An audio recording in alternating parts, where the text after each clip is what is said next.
할렐루야. 샬롬 샬롬 샬롬 샬롬 샬롬. 하나님 사랑합니다. 여러분 주 안에서 사랑합니다. 잠깐 들을까요? 예, 오늘 본문 잘 아시는 말씀이죠. 예, 마가복음 7장 말씀이에요. 마가복음 7장 24절에서 31절까지 내용이죠. 마가복음 37절까지 있습니다. 31절까지 내용이 함께 영어로도 읽어보고 뜻을 새겨봤어요. 가장 마음에 안 드는 것, 가나안 여인이란 말, 이방 여인이란 뜻이죠. 오늘 말씀에서 구체적인 출신 지역이 등장을 합니다. 새 번역에서는 그리스 사람으로 페니키아 출생이다 이렇게 알고 있어요. 개혁개정판에서 가장 마음에 안 드는 것은 인명과 지명을 표현하는 방식이 현실과 많이 동떨어져 있다는 게 좀 불편하죠. 개혁개정판에 등장하는 사람 이름과 지명의 발음은 실제 원문과 또한 차이가 있어가지고 우리가 읽을 때도 좀 불편을 겪고 헤매게 돼요. 개혁 한글판에 등장하는 인명, 지명을 거의 그대로 사용합니다. 이유는 단지 성도들이 그 이름과 지명이 익숙해 있기 때문에 다른 이름을 하다가 또 헷갈리니까. 요즘 시대 이집트를 애국이라고 부르는 사람들은 교회 다니는 사람밖에는 없을 거예요. 그나마 새 번역에서는 최대한 원래 발음에 가깝게 번역을 해놓아서 실제 지명과 차이를 많이 줄였습니다.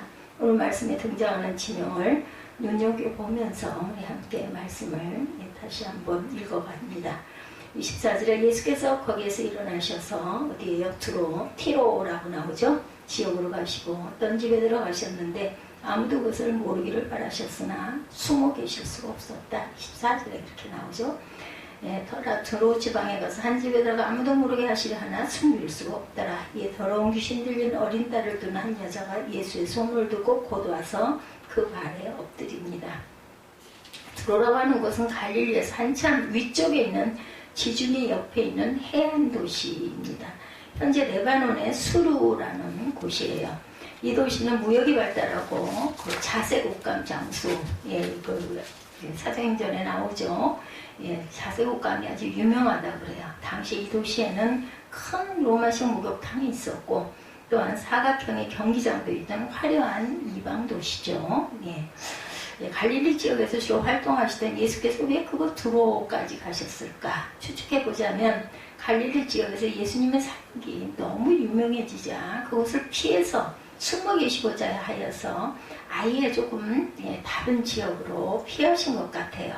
그래도 거기까지도 예수님의 소문은 타다하게 퍼졌고 숨어 계실 수가 없었어요. 25절에 보니 악한 더러운 귀신 들린, 또 우리 새 번역에는 보면 악한 귀신 들린 이렇게 표현합니다. 근데 저는 예전 그런 내용이 좋아요. 더러운 귀신 들린 어린 딸을 둔 한 여자가 예수의 소문을 듣고 곧 와서 그 발 아래 엎드리니 그 여자는 헬라인요 수로부게인이야 족속이라 자기 딸에게서 귀신 쫓아내주기를 간과했다. 자기 딸이 악한 귀신이 들렸어요. 그래서 예수님 발 앞에 엎드리죠. 상대방의 처분의 모든 것을 맡긴다는 뜻이죠. 그 발 앞에 가서 엎드리는 것은 여인은 더 이상 물러설 것이 없어요. 마지막 희망의 보고입니다. 26절에 보니 그 여자는 헬라인요 수로보게니아 족속이라 자기 딸에게서 귀신 쫓아내주기를 간구했다. 딸 가진 엄마로 자신의 딸에게 귀신이 들렸다는데 뭘도 따지고 묻겠습니까? 뭐가 됐든 막 가가지고 애원을 하고 싶겠죠? 지푸라기라도 잡아야 해요. 예수님이라는 대단한 분이 동네에 오셨다는데 어떻게 가만히 있겠어요? 엄마 된 마음으로 저 같아도 아마 달려갔을 것 같습니다. 당장 달려가 엎드려 자신의 문제를 내려놓죠. 제 딸에게서 귀신을 좀 쫓아내세요. 여기까지는 아무런 문제가 없었어요. 늘 예수님 주변에 일어나던 일들이죠. 항상 예수님 곁에 이런 사람들이 찾아왔고 그리고 예수께서는 그런 사람들을 볼 때마다 열심히 고쳐주셨어요. 특히나 귀신 들린 사람들은 예수님의 전문입니다. 귀신들이 떨죠. 예수님을 보고. 감히 예수께 어찌 해보지를 못합니다. 귀신들도. 수많은 귀신 들린 사람들이 예수님을 통해서 쫓아냄을 받죠. 이 여인도 역시 그 소문을 들었을 것이고 먼저 고침받은 귀신 들린 사람과 이 여인과 다른 점이 있다면 태어난 고향이 달랐다는 것. 출신 지역이 다르죠. 이 여인은 시로페니키아 사람입니다. 개혁버전칸 성경에는 수로보게니아 여인이다 이렇게 나와 있어요. 제 성경에는. 수로보니게는 수로는 시로의 시로, 오늘날의 시리아를 말합니다. 그리고 보니게는 페니키아라는 뜻을 갖고 있습니다. 수로보게니아 그러면 뭐예요? 시리아의 그 페니키아입니다. 왜 그냥 페니키아라고 부르지 않고 이렇게 복잡하게 불렀을까? 당시 북아프리카 리비아 지방에도 페니키아라는 도시가 있었어요. 그 도시와 구별하기 위해서 이렇게 시로페니키아라고 명명을 붙였다는 거죠. 시로페니키아는 어디인가 하면 두로에서 조국 아랫부분에는 바닷가 도시 이방 땅입니다. 이방인 출신의 여인이라는 것이 여인의 잘못이라면 잘못일까? 그런데 뭐 태어나는 걸 내 맘대로 태어나요. 그죠? 그 당시 이방인이라고 하는 의미는 이스라엘의 세계 밖에 있는 사람, 모세의 율법 밖에 사는 사람입니다. 그들은 옛날부터 이스라엘의 적들의 후손이었고 야훼 하나님은 단 한 번도 그들의 하나님이셨던 적이 없었죠. 하나님은 항상 이스라엘의 하나님이셨고 그리고 이스라엘 민족은 항상 자신들이 이 세상에서 유일하게 하나님께 선택받은 민족, 선민 이런 자부심이 아주 엄청났던 그런 민족. 예수님을 비롯해서 유대인의 모임 안에 들어올 자격이 없는 사람이었어요. 이방인들. 저희도 이방인이에요. 그렇죠? 그렇다고 하더라도 예수님은 이 여인에게 너무나 야멸차게 어떻게 그런 얘기를 면전화되고 할 수 있을까 할 정도 이야기를 하죠. 그동안 알던 우리 예수님하고 너무나 다릅니다.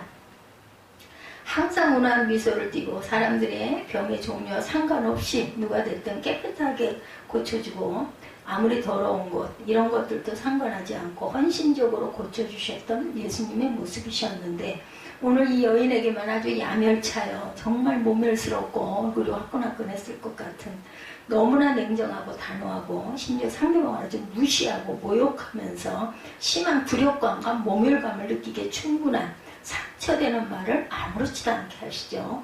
자녀들을 먼저 배불리 먹여야 한다. 자녀들이 먹을 빵을 집에서 개들에게 던져주는 것은 옳지 않다. 그래서 한 가지 우리가 알고 넘어가야 하는 것은 여기 등장하는 개는 주인의 사람을 독차지하는 그런 반려견과는 거리가 먼 개라는 거죠. 여기 상 밑의 개는 어떤 이렇게 이쁘게 막 애완견 요즘에 보면 너무 애완견에게 너무 치장을 하는 경우가 좀 많아요. 어떻게 사람도 그럴 수가 없는데 그렇게 참 그래서 그 옛말이죠. 개팔자, 상팔자 이런 이야기가 생각이 납니다. 너무 귀여운 모습에서 상 밑에 앉아서 음식을 바라보고 조금씩 그 주인이 이렇게 대주는 걸 먹는 그런 개하고는 다르죠. 여기 등장하는 개는 사람과 비교할 수도 없는 아주 미천한 그런 그냥 사람의 밥상에서 땅바닥에 떨어지는 거를 그냥 바라보고 있다가 한 개라도 떨어지면 그걸 받아 먹으려고 바라보는 그런 개. 예수님은 이제 특별히 이방인에게 대해 안 좋은 추억이나 선입견이 있으셨던 것일까? 네, 그렇죠. 이 말씀을 읽을 때마다 저도 그렇게 냉랭하게 이렇게 모멸차게 엄마가 그 딸을 위해서 그렇게 쫓아와서 꿇어 엎드려서 그렇게 하는데 어떻게 그렇게 하셨을까? 그런 말씀을 그렇게 하실까? 이런 생각이 저도 늘 듭니다. 주석에 보면 몇몇 신학자들은 예수가 여자의 믿음의 확신을 알아보기 위해서 저도 그 생각이 났었어요. 여자를 시험하고 있었던 건 아닐까? 저도 그런 마음이 들었습니다. 어떤 사람은 이 본문에서 우리가 탈진해서 휴식을 필요로 하고 있는 예수님의 인간적인 측면을 볼 수 있다는 주장도 합니다. 너무 피곤하셔서 그랬을 것이다. 또 다른 이는 예수님이 아직 그의 사명의 범위를 제대로 이해하고 있지 못하기 때문이다라고 주장하기도 했다고 그래요. 뭐 이런 주장들이야 뭐 논문을 통해서 뭐 그 설득을 시키기 위해서 했을 거니 어떤 것을 우리가 선택해도 상관이 없어요. 근데 저는 그 여인의 믿음을 시험해 보시느라고 그랬다라는 마음이 듭니다. 예수님의 사역의 범위 아직 갈릴리 지역과 유대 지역만을 맴돌고 있었던 예수님이 살아계실 때는 어쩔 수가 없죠. 계시는 데서만 이적이 일어났던 거죠. 예수님은 유대인들의 구세주고 메시아로 이 땅에 오셨음을 다윗의 자손 예수 그리스도는 이스라엘 민족을 구원하기 위하여 이 땅에 오셨죠. 적어도 그 시대 사람들은 누구나 그리스도에 대해서 메시아에 대해서 이런 생각을 했을 것입니다. 이제 가장 일반적이고 상식적인 메시아 신앙 그러니까 예수님께서 시로페니키아 여인에게 한 그 차가운 말씀은 단순히 예수님의 인격을 드러내는 말씀이 아니고 그 당시 가장 일반적이고 표준적인 유대인들의 생각을 그대로 드러낸 것이다. 예수님은 유대인을 위한 예수님이고 이방 여인은 그리스도의 은혜를 받을 자격이 없다는 논리입니다. 이방인들은 적어도 유대인들에게는 언제나 타인이고 굉장히 멸시하고 천시하고 그죠? 박대했던 그러한 그 존재들, 사람으로 여기지를 않는 개라고 그러죠. 개. 우리라고 하는 범죄에 들어올 수 없는 사람들입니다. 그들은 예수님의 밥상에 초대받지 못할 사람들. 그 사람들을 향해서 자녀들을 먼저 배불리 먹여야 한다. 자녀들이 먹을 빵을 집어서 개들에게 던져주는 것은 옳지 않다라는 말씀은 어쩌면 예수님의 솔직한 마음, 생각이었을 수도 있죠. 말씀에 등장하는 자녀는 이스라엘 백성들이겠죠. 그리고 개들은 이방 민족을 가리키는 걸 겁니다. 이방인들은 예수님의 잔치에서 함께 음식을 먹을 권리가 없었어요. 오늘 말씀이 거의 비슷하게 나오는 것이 마태복음이죠. 그곳에서는 수로보비니아 여인이 그냥 가나안 여인으로 등장을 합니다. 마태복음에서 예수께서 그 여인에게 나는 오로지 이스라엘의 집에 잃어버린 양에게로만 보내졌다 이렇게 말씀을 하세요. 나는 오직 이스라엘 백성들을 위하여 보냄을 받았다. 시로페니키아 여인은 무척 당황스러웠을 거예요. 유대인들이 자신들을 대하는 태도야 수천 년을 한결같이 대하는 모습이라 크게 상처받지도 않고 그냥 그러려니 했겠지만 예수님께 거절당한 기분이라는 것은 정말 참담하고 정말 뭐라 그럴까 창피했다 할까 얼굴이 화끈거렸을 것 같아요. 그 사랑 많기로 소문한 예수님이 어쩌면 저렇게 매정하게 저렇게 말씀을 하실까. 그것도 자신을 개에 비유하여 모욕을 한 거죠. 마음에 큰 상처를 입었을 수도 있어요. 예수님 과연 능력이 많으시고 사랑이 넘치는 분이신데 나의 예수님은 아닐지도 모른다. 그런 얘기하죠. 내가 만난 하나님, 각자 하나님들을 만나야 돼요. 그죠? 어떤 상황이냐에 따라서 내가 만난 하나님은 아주 엄미하신 분이실 수도 있고 사랑이 많으신 분일 수도 있고 긍휼이 많으신 예수님이실 수도 있고 용서하시는 예수님일 수 있으세요. 예수님을 만나러 와서 예수님께 상처를 받습니다. 교회 은혜 받으러 왔다가 교회에서 상처를 받는 경우들도 많죠. 마치 병원에 갔다가 병이 걸려오는 것과 같을 수도 있다. 유대인들이 원래 그런 건 다 알고 있었지만 예수께서 그렇게까지 하실 줄은 몰랐다. 우리도 종종 그렇게 뒤통수를 맞는 경험들을 가끔 하죠. 또 우리나라 속담에 그런 말 있죠. 동양으로 갔다가 목까지 깨져요. 쪽박까지 깬다라는 그런 이야기가 있습니다. 동양은 안 줄망정 쪽박마저 깨서야 되겠느냐. 믿었던 사람에게 상처받으면 더 마음이 아프죠. 성도들 간에도 상처를 받고 교회 일을 하다가도 시험에 들기도 합니다. 심지어 설교를 듣다가도 시험에 들기도 해요. 저도 기억이 나요. 청년 때 무슨 말씀을 하시면 그 목사님이 하시는 말씀은 그냥 공적인 말씀을 하시는데 꼭 나한테 하는 것 같다라는 생각이 들 때가 있어가지고 마음이 섭섭했던 적도 있고 또 뭐랄까 좀 얼굴이 좀 화끈거렸던 적도 있습니다. 근데 그분은 그냥 얘기를 하셨을 텐데 마음에 찔려오는 거죠. 우리 삶이 순탄치가 않다 보면 이런 시험이 옵니다. 시험이 오는 게 정말 내가 영향을 끼칠 만한 사람에게서 시험이 올 때 더 견디기가 어렵죠. 시험이 오는 게 이상한 게 아니라 시험이 오지 않는 게 이상하다는 생각을 우리가 해야 되는데 왜 나에게 이런 시험이 자꾸만 올까 이런 생각들을 많이 하죠. 왜 교회를 다니는데도 이런 일들이 계속 일어날까 정말 이상해. 몰려다닐까 어쩌다가 교회에서도 이런 시험들이 드는데 놀랄 필요가 없어요. 이상한 일이 아니라 아주 자연스러운 개개인들을 몰라서인 거지 그런 시험은 누구에게나 수없이 왔다가 또 하나쯤 끝나고 나면 또 다른 모습의 시험이 오기도 하죠. 우리 삶은 굴곡진 것입니다. 믿음이 좋든 나쁘든 상관없이 늘 수많은 시련, 사건 그래서 늘 그런 얘기들 많이 하죠. 그래도 지나가. 그죠? 지나가야지 어떡하겠어요. 시험이 오는 것을 당연하게 여기면 시험도 이길 수가 있어요. 올 게 왔구나. 또 왔네. 오늘 등장하는 시로페니키아 여인도 그랬어요. 예수님은 상처 주는 말씀을 하셨지만 이 여인은 상처받지 않습니다. 왜냐하면 딸의 병이 더 심했기 때문에 더 심한 모욕을 해도 아마 이 여인은 참았을 것 같아요. 그게 엄마 마음이에요. 엄마 마음으로는 이해가 갑니다. 여인은 상처받으려고 예수님 앞에 엎드린 것도 아니고 자신의 딸을 낫게 하려고 여기 온 것인데 자신의 감정이나 자존심이 상하거나 말거나 그게 중요한 게 아니죠. 자신을 개에 비유하는 말에 분노가 일어날 수가 있지만 지금 그럴 수 있는 상황이 아니에요. 너무나 급박하고 이 여인은 딸을 살리는 게 목적이었기 때문에 어떻게 나를 하대를 해도 천대를 해도 나는 상관없다입니다. 자신과 자신의 민족의 한순간에 개 취급을 받았지만 거기서도 물러서지를 않죠. 이 여인은 예수님 앞에 침착하게 그렇게 말하죠. 28절에 그 여자가 이렇게 말합니다. 주님, 그러나 상 아래 있는 개들도 자녀들이 흘리는 부스러기는 얻어먹습니다. 옳은 말이죠. 어찌 들으면 주님 자존심을 다 내려놓은 모습으로 보입니다. 자녀를 가진 부모라면 충분히 이해가 갑니다. 자녀를 살리기 위해서 자신의 모든 내가 뭐가 돼도 상관없다. 저도 그랬던 경험들이 꽤 있어요. 젊은 시절에 딸아이 데리고 가가지고 교수 앞에 무릎을 꿇고 눈물을 흘리면서 이 딸 좀 받아서 좀 레슨 좀 해주십시오 했던 기억이 납니다. 뭐 창피하고 말고 할 게 없더라고요. 그냥 매달리는. 지금 생각하면 뭘 그렇게까지 할 일이 아닌데 그때는 그랬었어요. 이방인들이 유대인들의 밥상에 초청받지 못한 존재이고 하다못해 그 상 아래에 있는 개들과도 같은 하잘것없는 존재라 할지라도 이방인에게도 부스러기를 먹을 권리, 떨어진 걸 주워 먹을 권리는 있지 않겠느냐. 비록 이방인이라 할지라도 나도 사랑받을 권리가 있다는 거죠. 하다못해 저 미천한 개들도 부스러기를 먹는데 우리도 개라고 쳐도 먹을 수도 있지 않느냐. 은혜 받을 자격이 있지 않습니까? 그렇게 예수님 앞에 자신의 모습을 드러내고 그것이라도 하고 싶습니다. 인 거죠.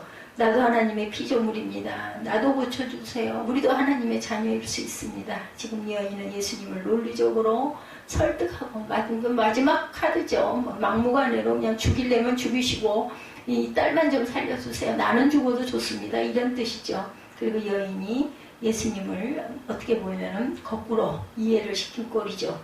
예수께서 더 이상 이 여인에게 반박하지는 않습니다. 이 여인이 옳았기 때문에 자신이 이방인으로 태어나고 싶어서 태어난 게 아니죠. 우리가 남한에 태어나고 싶어서 태어난 게 아닌데 얼마나 그죠? 그 다행스러운 일인지 얼마나 감사한 일인지 북녘에 있는 우리 그 동포들은 또 얼마나 정말 부당한 그런 대우를 받고 거기 살고 싶어서 산 것도 아닌데 그런 생각을 하면은 정말 안타깝고 정말 감사하고 다행스러운 일이고 그렇습니다. 하나님의 은혜가 필요한 것은 유대인뿐만이 아니죠. 보리떡 5개와 물고기 2마리로 5,000명을 먹이시던 그 기적대 남은 부스러기가 12광줄이 유명하죠. 보리떡 7개와 물고기 2마리로 4,000명을 먹이시던 기적대 남은 부스러기가 7광줄이 배불리 먹은 사람도 있고 남은 부스러기도 있어요. 나누지 못할 이유가 없다는 거죠. 이 여인은 지금 부스러기를 요구하고 있습니다. 그거라도 주십시오. 그것만 제가 먹어도 받아도 내 딸은 나을 것입니다. 아주 절박해요. 하나님 나라의 식탁이 초대받지 못했던 그 이방인의 자기의 떡을 요구했을 때 예수는 결코 주지 않을 수가 없었던 거죠. 부스러기라도 먹겠다는데 땅바닥에 떨어져서 주서라도 먹겠다는데 그래서 예수께서 내가 그렇게 말하니 돌아가라.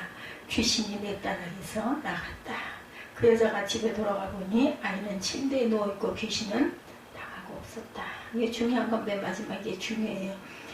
어떤 수모를 받아도 엄마는 어떤 희생을 당해도 내 딸만 나오면 감사합니다. 였는데 정말 나았어요. 성경에서 예수님과 논쟁에서 이긴 사람이 이 시로페니키아 여인이 유일합니다. 소위 말 잘한다던 서기관이나 율법학자들이나 바리새인들이 전부 예수님 앞에서 대답도 제대로 못하고 달아나죠. 근데 이 여인은 예수님을 설득했고 마침내 자신의 딸을 고칩니다. 그 어머니의 그 사람이죠. 그뿐 아니죠. 이 사건이 끝나고 그 후로부터 예수님의 사역이 방향이 바뀝니다. 31절에 예수께서 다시 두로 지역을 떠나 시돈을 거쳐 대가볼리 지역 가운데로 지나 갈릴리 바다에 오셨다. 두로 지역을 떠나서 시돈을 거쳐갑니다. 그것은 두로보다 더 북쪽에 있는 도시이고 역시 이방인들이 거주하는 도시예요. 그리고 대가볼리 지역 가운데로 지나갔어요. 대가볼리는 10을 의미하는 데카와 도시를 의미하는 폴리스가 합해진 데카폴리스라고 데카폴리스 10개의 도시라는 뜻을 갖고 있습니다. 데가볼리는 현대의 알렉산더 대왕에 의해 식민지화된 10개 도시였는데 데가볼리 10개 도시, 스키토폴리스, 히포스, 가다라, 벨라, 필라델피아는 잘 아시죠? 교회 유명하죠. 거라사, 디온, 거라사는 여기서 귀신 들렸던 사람이 있었던 곳이고, 디온, 카나타, 다메섹, 카나다는 카나다 같아요, 그죠? 다메섹, 라파나, 유대 지역 근방이 있었지만 철저하게 이방의 성격을 띤 도시들. 그래서 유대인들은 이 지역 주민들과는 아주 사이가 좋지 않았습니다. 예수께서 일부러 이 데가블리 지역을 통과하시면서 그곳에서도 천국의 복음을 전파하십니다. 이 장면을 보면서 예수께서 수부게니아, 시로페키니아 여인을 만난 이후에 이방인에 대한 입장을 예수께서 바꾸셨다라는 생각이 들죠. 예수께서 유대인만의 그리스도가 아니라 온 인류를 구원하기 위해 오셨죠. 오늘 이 이야기의 주인공은 시로페니키아 여인입니다. 이 여인은 밥상 밑에서 섬이며 주인이 흘린 밥알을 기다리던 그런 사람. 선택을 받은 민족, 유대인들이 상에 초청받아 하나님의 자녀라고 목에 힘을 주고 있을 때 그녀는 하나님과 아무 상관이 없는 여인이었어요. 자신의 딸이 귀신이 들렸지만 자신이 해줄 수 있는 것이 아무것도 없었고, 이 여인은 그러면서 예수님의 소문을 듣게 되죠. 눈먼 자를 보게 하고 듣지 못하는 자를 그 말을 듣게 하고 걷지 못하는 사람이 걷게 됨을 듣습니다. 귀신을 내쫓고 죽은 자를 살리시는 놀라운 기적의 역사도 들었겠죠. 예수님을 차별 없는 사랑과 세리와 죄인들의 친구가 되어주시는 모습에 대해서도 들었을 겁니다. 예수님이 전하는 하나님 나라의 소망도 또한 들었겠죠. 그렇게 이 여인은 예수께서 꿈꾸던 하나님 나라를 누구보다 간절하게 원했을 거예요. 자신도 그 하나님의 물타리 안에 들어가고 싶었던 거죠. 예수님이라면 자신을 받아줄 것 같았어요. 자신이 자격 없는 것은 알고 있지만 나도 그 천국의 식탁에서 부스러기라도 먹고 싶다. 이런 절박한 간절함이 있었던 거죠. 나도 그 나라에 좀 들어가고 싶다. 성경은 오늘 말씀을 통해서 예수님의 편협함을 강조하는 것이 절대 아니죠. 성경에서 예수님의 의지와 뜻을 바꾸는 것으로 표현한 것은 당시 유대인들이 절대 불변의 진리라고 생각했던 선민사상, 하나님께서 유대 민족만을 선택했다는 그 생각이 잘못됐다는 것을 나타내기 위함입니다. 오늘 이 사건이 우리에게 특별히 의미 있는 것은 바로 우리가 시로페니키아 여인과 같은 처지이기 때문이죠. 안타깝게도 우리는 유대인이 아닙니다.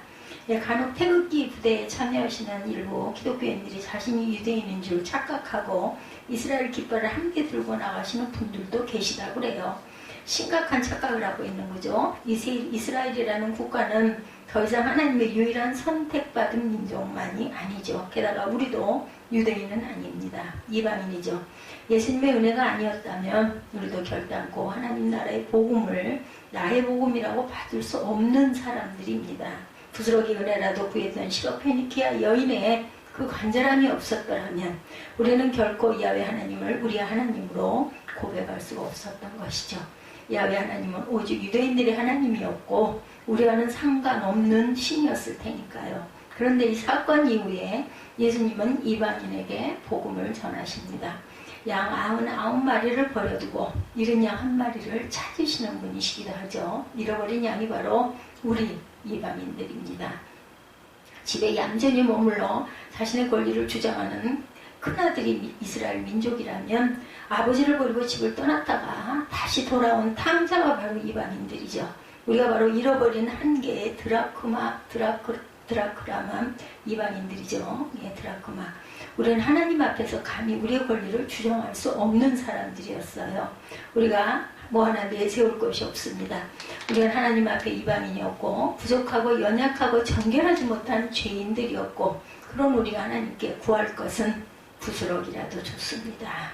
주여 이제 나를 아들이라 부르지 마시고 종이라고 부르소서. 주여 나는 길을 잃어버린 어린 양 1마리입니다. 그저 나를 불쌍히 여겨 주옵소서. 이 말을 할 수밖에 없는 그러한 이방인. 우리는 세상의 중심이 아니라 변두리에 서 있어요. 세상은 나를 위해 돌아가지 않죠. 내 뜻대로 되는 세상은 절대 아닙니다. 구할 것은 오직 하나님의 은혜뿐이죠. 근데 그런 부스럭이라도 요구하는 당당한 여인의 주장이 승리합니다. 딸을 고쳤어요. 구원을 얻었습니다. 아들이라 하지 말고 종이라 불러달라던 탕자를 위해 아버지는 자신의 반지를 빼어주고 잔치를 열어줍니다. 이것이 오늘 우리 이방인과 같은 우리에게 복음이죠. 마가복음은 그렇게 철저하게 변두리에 살던 모든 이들에게 예수께서 그리스도로 구원자로 오셨음을 선포합니다. 부스러기 은혜라도 우리는 충분히 구원을 얻습니다. 하나님의 작은 사랑으로도 우리는 분에 넘치는 축복을 얻게 되죠. 그 하나님의 자비하신 사랑으로 오늘도 간절하게 절박하게 하나님께 구하시는 저와 여러분들이 되시기를 주님의 이름으로 축복합니다. 오늘 나는 오로지 이스라엘의 집에 잃어버린 양에게로만 보내졌다. 마태복음에서 예수께서 그 여인에게 말씀하셨을 때, 그 페니키아 그 여인이 그런 얘기를 하죠. 주인의 상에서 떨어지는 부스러기를 그것을 먹을 수 있는 그러한 저희들이지 않습니까? 내 딸을 고쳐주소서. 이런 말씀으로 함께 은혜를 나눴습니다. 오늘 말씀이 마태복음에도 똑같은 말씀이 있어서 아마 이 마태복음을 같이 공부한 적이 얼마 전에 있었던 일이죠. 15장 21절에서 28절입니다. 마태복음 15장. 오늘 마가복음 7장 24절에서 30절 말씀은 같은 말씀이기는 하지만 우리가 다른 의미로 우리는 정말 이방인의 자녀들이었지만 예수님의 은혜로 귀한 은혜를 얻었다는 것을 잊지 않는 저와 여러분들이 되시기를 주님의 이름으로 축복합니다. 우리는 하나님의 어린 양이다 찬양하시고 기도하시고 주기도문으로 예배를 마치겠습니다.